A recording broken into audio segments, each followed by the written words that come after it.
菜菜子知道父亲一直希望自己能够与叶晨有所发展，所以对父亲的调侃也并不感觉惊讶，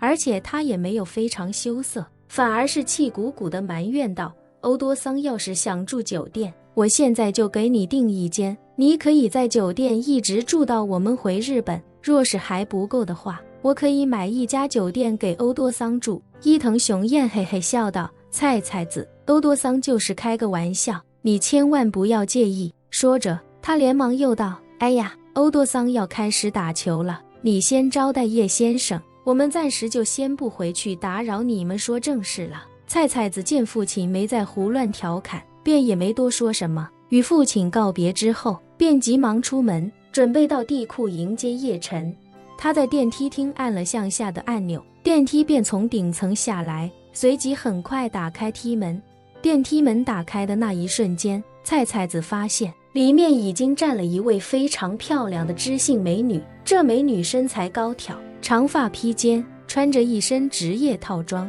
非常有气质。而电梯里那位知性美女在看见菜菜子的那一刻，显示惊讶地瞪大眼睛，紧接着便又有了几分慌乱。电梯里的执行美女便是今天刚从港岛回到金陵的刘曼琼。因为已经与金陵大学签约，她作为教职工，需要在学校正式开学之前便提前到学校报到。今天便是她到学校正式报到的第一天。按照学校的安排，她今日要到学校完成报到的手续，然后便开始每日参加开学前的各项会议，包括管理会、动员会以及授课学术研讨会。这些开学前的准备工作非常繁杂，但好在刘曼琼即便在大一新生开学之后，也还有2周的时间准备，因为按照规定，大一新生还需要接受为期2周的军训。此刻的刘曼琼正准备到地库驱车前往学校，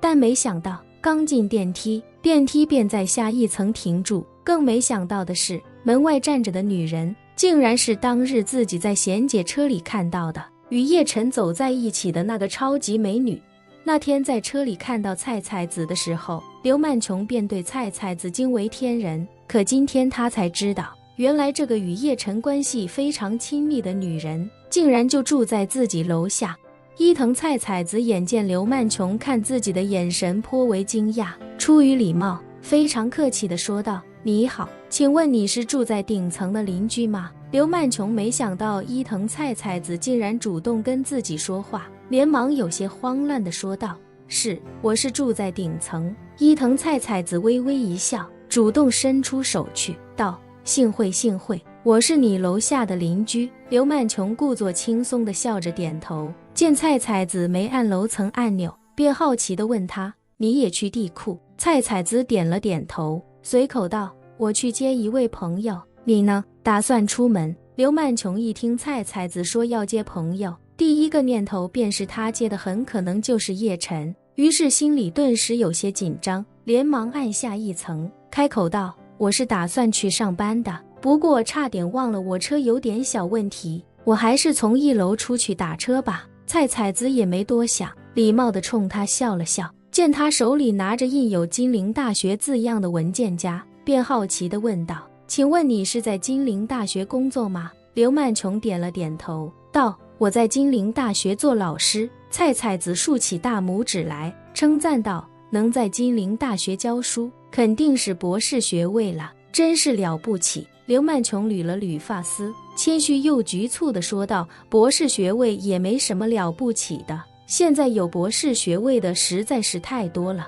说话间，电梯便在1楼停下，刘曼琼赶紧从电梯里走了出来，临走时还强装镇定地跟菜菜子打了个招呼，客气地说道：那个，我先走了。好的。看着刘曼琼的背影，菜菜子觉得她有些怪怪的，但是又说不出哪里奇怪，感觉她好像有点害怕自己，从见到自己时眼神就不对劲，出电梯的时候不知为何似乎还有些如释重负的感觉。菜菜子还在心中暗忖：我有这么可怕吗？如此想着，电梯已经到了地下车库。等了约莫5分钟后，叶晨驱车驶入地库，菜菜子连忙站在一旁翘首期盼。待叶晨停好车后，便立刻来到车前等候。叶晨刚下车，伊藤菜菜子便迫不及待地冲他招了招手，随后微微鞠躬道：“叶晨君，一路上辛苦了。”叶晨愣了愣，旋即笑道：“不辛苦，你在这里等多久了？”伊藤菜菜子忙道：“我刚到。”说完，他便赶忙又问：“叶晨君忽然找我，有什么要紧事要告诉我？”叶晨点了点头，认真地说：“我要找你说的事情比较重要，咱们还是上楼再说吧。”伊藤菜菜子甜甜一笑，做出请的姿势道：“叶晨君请。”两人一同走进电梯。伊藤菜菜子一边刷卡按下楼层按钮，一边对叶晨说道：“叶晨君，我楼上住的竟然是一位美女，而且还是金陵大学的老师，是吗？”叶晨好奇地问道：“你是怎么知道的？”伊藤菜菜子道：“刚才刚好跟他坐一部电梯下来，所以便闲聊了几句。”叶晨点点头，随口说道：“金陵大学的老师能买在这个小区，而且还跟你是同户型，这财力可有点不一般啊！几千万的房子，普通教师恐怕是消费不起的，